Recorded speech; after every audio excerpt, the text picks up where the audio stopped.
자, 항상 전교 1등 놓치지 않는 아이, 3형제 모두 서울대를 갔다는 그 집 아이들. 분명히 집에서만 공부한 것은 아닌데 그렇다고 사교육을 엄청나게 받은 것 같지도 않은데 비법이 뭘까요? 안녕하세요. 분당 강쌤입니다. 자, 오늘은 최상위권 학생들이 학원 선택에 대해서 어떻게 하고 있는지를 말씀드리는 시간입니다. 물론 이 방식이 꼭 옳은 것은 아니에요. 그런데 제가 본 최상위권 학생들 중에 가장 공통점이 있다고 판단된 부분들만을 골라서 말씀을 드려보고자 합니다. 제가 보기에도 좀 합리적인 면이 있어서 100% 따라가실 필요는 전혀 없겠지만 학원을 선택하시거나 또 공부 계획을 세우실 때 그저 참고하시면 좋겠습니다. 자, 최상위권의 선택 첫 번째예요. 나름의 안목으로 자신에게 맞는 강사를 고른다. 이런 학생들은 누군가의 말을 잘 듣지 않아요. 누가 좋았다더라로 선택을 하지는 않습니다. 이런 학생들은 부모님이나 친구들의 의견보다 본인이 기본적으로 선생님이 마음에 들어야 하는 경우가 훨씬 많은 것 같아요. 부모님께서 선택을 하셨다고 하더라도 학생 본인 기준에 맞지 않으면 때로는 부모님과 갈등이 생길 수도 있습니다. 이런 학생들은 스스로에게 맞는 선생님을 알아볼 수 있기 때문에 강사 실력에 의구심이 들거나 수업이 시간 낭비라는 생각이 들면 학원을 잘 다니지 않습니다. 자, 두 번째입니다. 불필요한 부분을 강요하지 않는 곳을 고른다. 불필요한 특강까지 강요하거나 강제적인 클리닉을 진행하면서 불필요한데 오래 붙잡아 두거나 하는 곳은 가급적 가려하지 않죠. 이런 학생들은 자신의 시간을 스스로 잘 활용하는 학생들이기 때문에 적은 시간으로 많은 효율이 나는 것을 중요시합니다. 집중이 되지 않는 상태에서 엉덩이만 붙이고 앉아서 무조건 많은 양을 하는 것이 의미가 없다는 것을 이미 잘 알죠. 하다못해 인터넷 강의를 듣더라도 풀커리를 타기보다는 자신에게 필요한 부분을 선택적으로 듣습니다. 과목도 필요한 부분만 찾아 들어요. 최상위권 학생들은 스스로 어떤 부분이 취약한지를 이미 잘 알고 있기 때문에 이것을 보완하기 위해 필요한 인강을 활용합니다. 제가 여러 번 말씀드렸듯이 최상위권 학생들은 사교육을 활용하지 끌려다니지 않습니다.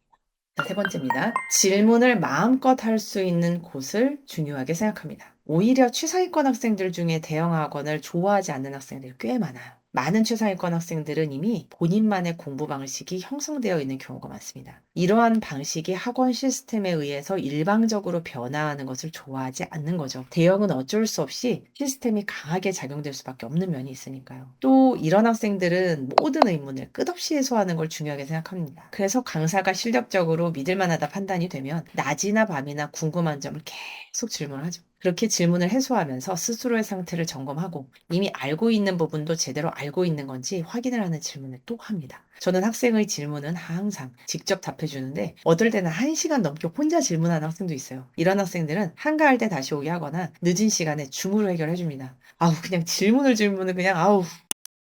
자, 이렇게 최상위권 학생들이 학원을 선택하는 세 가지 기준에 대한 말씀을 드렸는데 전 이 세 가지가 다 중요하다고 봅니다. 강사라면 아이들의 시간을 줄여줘야 하는 거는 당연하죠. 혼자 공부하면 10시간씩 걸리는 걸 1시간 안에 강의로 끝내주는 것이 강사의 어떤 역할이죠. 그러려면 당연히 실력이 필요합니다. 또 오랜 시간 학습하는 것보다 중요한 건 효율 있게 학습을 하는 시간인데 불필요하게 학생을 오래 붙잡아두고 의미 없는 학습을 하는 건 시간 낭비라고 봅니다. 가끔 엉덩이 힘에 대해서 이야기를 하는데 저 이 말 별로 좋아하지 않아요. 물론 때로는 원하는 목표를 이루기 위해 꾸준히 노력을 해야 될 때가 있어요. 그러나 무턱대고 노력하는 것이 아니라 옳은 방향을 향해서 노력을 해야죠. 이 방향 자체가 틀렸는데 엉덩이만 붙이고 앉아있는 건 학습이 아니라 괴로운 시간을 그냥 견디는 겁니다. 마지막으로 학생들에게 질문을 해결하는 시간은 무척 중요합니다. 질문을 하면서 스스로의 실력을 확인할 수 있는 기회가 생기고 질문을 하는 과정에서 생각이 정리되기도 하죠. 학생들에게 질문은 성장의 가장 중요한 요소입니다. 질문을 하지 못하면 성적 향상 그만큼 더디게 이루어지죠. 때문에 질문을 제대로 할 수 있는 환경인지를 체크하는 거 무척 중요한 요소입니다. 자, 오늘은 최상위권 학생들의 학원 선택에 대해서 말씀을 드렸습니다. 여러분의 생각 어떠신지도 궁금합니다. 저는 다음 영상에서 뵙겠습니다. 감사합니다.